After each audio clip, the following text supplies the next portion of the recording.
pavers.com. Today we're going to be talking about the power of ZRelease as an asphalt release agent. As you can see, we have some asphalt built up on our hot box here.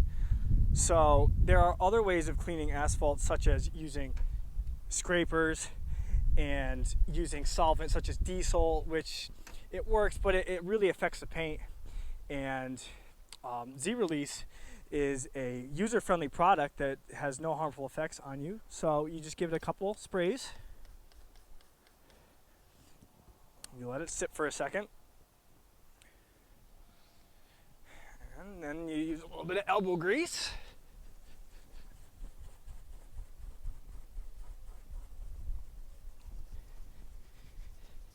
And as you can see, the asphalt removes rather easily.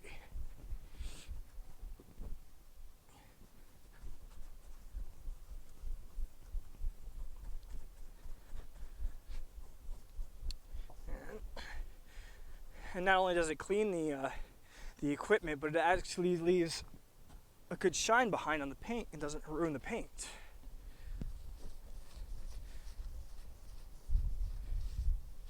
And as you can see, after about 30 seconds or so, it does an incredible job. Again, this is Dennis Daly at pavergroup.com, and today we were talking about ZRelease, asphalt release agent. Thank you.